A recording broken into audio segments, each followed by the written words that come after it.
What is vibing? This is Vish, and today we're going to be responding to Sadhguru's video on Is eating non-vegetarian food ethically wrong? I'm a meditation coach and I've got hundreds of people on their meditation journeys. If you have any questions as to how to start, either comment down below or message me on Instagram @VishVibes. Sadhguru is a yogi, mystic, and visionary who is helping to enlighten the world. I'm truly grateful for his presence and all the work that he's doing. Also, introducing one of my best friends named Ibrahim Zaidi, and I was actually his roommate in college.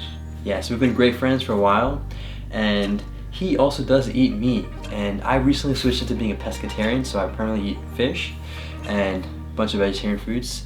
And this is because I'm following the whole yogic practices and lifestyle. So that is the approach I'm taking. We're gonna be reacting to this video together, and let's get to it. One thing about food, I'm a foodie. I'm a foodie. Foodie? Foodie, yeah. I love to eat. So during Foodie. shoots, yeah, I avoid, but when I'm at breaks, yeah, I hog on food. But Before we continue, do you know what foodie is?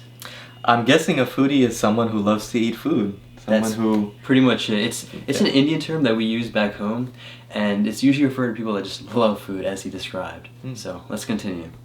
did not know lover that it too. was an Indian term. Oh. So that's why you eat them. Not really. When Would I you love see us some laugh? incident when some Now people say, I Very love my deep food. guffaw. So you love animals, so you put them in the food. No, I've tried many a times, like, okay, I have to quit eating non-veg. I have tried that also, so I've stayed away from non-veg for a week or 10 days. But the minute when I see somebody having non-veg, I'll be like, okay, from next month. I That don't was know, me for a while. how do I come out of this? Like, of course, like, even I have 2 pets at home. And I don't know, like, what do you say, Sadhguru, about this whole thing, this non-veg and not eating non-veg? Planning to eat the pets? Oh, no. No, they're like my babies. And that's what they say. Even I've seen people talking to the chicken and all very nicely. And next week they'll eat them up. Wow.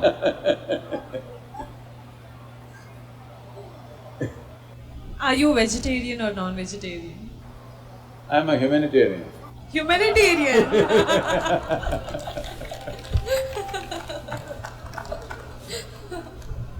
Say, today there's substantial documentation to show that plants are as sensitive as any other creature. So whether you eat a plant or an animal or whatever, it is still violence. Only thing is they don't scream. They do scream, you don't hear, that's all. There's enough evidence to show that they do scream. It has been recorded like this, that if let's say an animal comes, see among the trees, let's say there are, let's say 1,000 or 10,000 trees here. Let us say an elephant came and starts eating the leaves of the tree. Immediately this tree will send messages to all its species that it is being eaten by whatever. I don't know whether it'll recognize an elephant or not, but it is being eaten like this. And within minutes, if the elephant goes there to the other trees, all the trees would have produced a certain amount of poisonous material in their leaves. When the elephant tries to eat that, it will taste bitter and it's poisonous, so it won't touch. So among themselves there is that much sensitivity.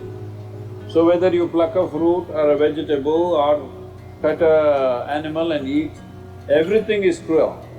It is just that we must do it with some sensitivity, only to the extent it's necessary.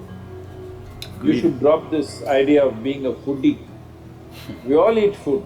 We must eat food, otherwise it'll be cruel to this one. But becoming an identity with food, not right, because that means we will indulge, we will not just nourish ourselves. We have a right to nourish ourselves. As a life, we have a right to nourish ourselves because this is how the food cycle is in the world. But we don't have a right to wantonly take another life just for pleasure. We have no business to do that. We have every right to nourish this life, but we have no right to enjoy taking another life. So don't call yourself a foodie, because food should never become the identity. For survival, for nourishment, we will eat whatever we have to eat, given the moment. Thank you. Thank you, Sadhguru. Wow, that was a beautiful response to a very interesting question, right, about me. And so the first thing I would have to say is, honestly, from my experience, and even as my best friend about this, I love food. And I used to call myself a foodie all the time. And to be honest, I was attached to food. Things like chicken especially, eating out, I would crave, and I'd even make 2 a.m. runs to get Taco Bell and all sorts of foods, as I'm sure he remembers. But I do have to say, Sadhguru really raised a lot of valid points that I was just never aware of. And that included the sensitivities of the plant life. You see, I got introduced to the whole vegan perspective recently, and logically it made sense to me. Like, it's all about plant life. Why is there a point in eating meat and killing an animal? And I was very oblivious, honestly, to the fact that plants even have lives. It's a very simple concept, and you learn this in biology in school, but plants do have lives too. So where I was trying to go with that was really just understanding how plants are sensitive too. And with that story that he was mentioning with regards to the elephant. Yeah, what was that? I didn't exactly understand it. Yeah, so what he was really just saying was really just the idea that there was an elephant, and it's maybe like a parable story what he was giving. And so, long story short, when an elephant goes to a certain part of the forest and eats the leaves, apparently there's some sort of reaction that occurs that signals that tree to another tree, and they're connected through the ground, to essentially turn its leaves bitter, if that makes sense. Yeah. And that was such a wow thing. I didn't think plants could do that. I was just very unaware of that complexity, to be honest. Now, I'm gonna have to really stand by this point, which is, now is that true, and is there scientific evidence for that? I'm gonna have to just say I don't know. And it's something that Sadhguru has actually taught me a lot. So where I was going with all of that was really just to not overlook things that you think might make you think woke. As I learned more with that vegan perspective that I mentioned earlier, I was thinking I was getting more woke on this path. And are you being more conscious about the environment, about the life of animals, for instance, on this path? Sure. But at the same time, that doesn't mean that that's the end-all be-all statement. It's important to continue to be open-minded and really just be open to everything. And that is why I love how Sadhguru is able to share all these perspectives. The last thing I want to mention was my personal food route and diet experience. Sadhguru has mentioned a very interesting point in other videos, and he had a similar question, but he had a different response to it. And what he really just said at the end was, it's not about there being good food or bad food, and there's no good or bad thing. It's about what is best for the optimal function of your body. That is the key, right? And what he basically said was, imagine having a race car. If you look at like race cars on these tracks, they're giving the race cars the best of fuel, the cleanest of fuels, ultra filtering it. They don't give it junk, right? And he basically says, why not give your body the same thing? Again, I don't care whether it's good or bad, it's about, is it clean? Is it gonna make your body function well?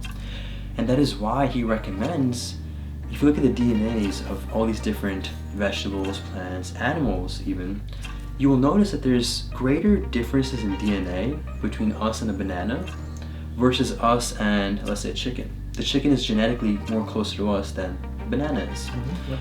And what he really just means by that, to wrap it all up, is that you want to eat organisms that are as far away from you in the spectrum of genetic similarity, and really just simple in makeup. The more complex an organism is, the harder it is to digest the food. And so what he recommends is fruits and vegetables, because it's just very simple to digest. That's as simple as he gets. And so he does say fish is somewhat okay, which is why I honestly just eat seafood now. And it's the same principle that applies. A fish is a lot more simpler in genetic code compared to a land animal. And as a result, we're further away from that species. And that is just my current path on this whole food journey. And I'm gonna let my roommate Ibrahim take this away, and he was just sitting still. But I'm gonna let him share his response to this video and anything that I said that he wants to respond to. So take it away, bro. Yeah, so first off, I do eat meat. So that is one distinction between Vish and I. But as far as the video, I really like the way that Sadhguru actually framed his response to the question, because like you mentioned, he never actually answered the question about whether is it ethical or not to eat meat.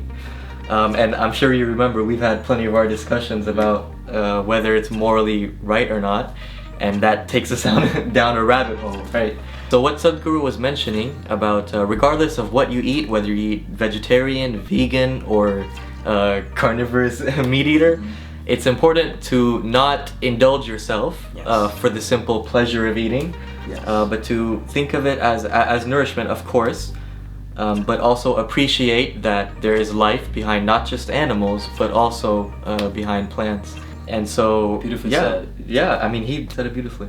And one other thing that I found interesting was that this lady, she was talking about eating non-vegetarian, but she still had pets. And she loved her pets, and she found it kind of difficult to reconcile the idea that she eats meat, yet she seems to love her animals. And I can absolutely relate with this. Just because I eat meat doesn't mean that I don't appreciate animals, the existence of animals, or the life behind their existence. And so also my friend here is Muslim, and I was introduced to the whole halal meat concept. Do you want to tell them more about what that is? Sure. So the simple idea is that halal meat is meat that has been, for lack of a better term, killed in an ethical and humane way. So halal meat is meat that has been prepared in such a way as to limit the amount of suffering that the animal has to endure. So my roommate right here had a beautiful response, and by the way, I appreciate you sharing about halal meat and your religious background on that. Sure. And yeah, we have plenty of discussions all the time from various topics, and I do tend to come from that more spiritual standpoint. He comes from the more modern. It's always a great time that we have. So with that being said, I sincerely appreciate you watching. Make it a great day, take it joyfully, and Stay conscious.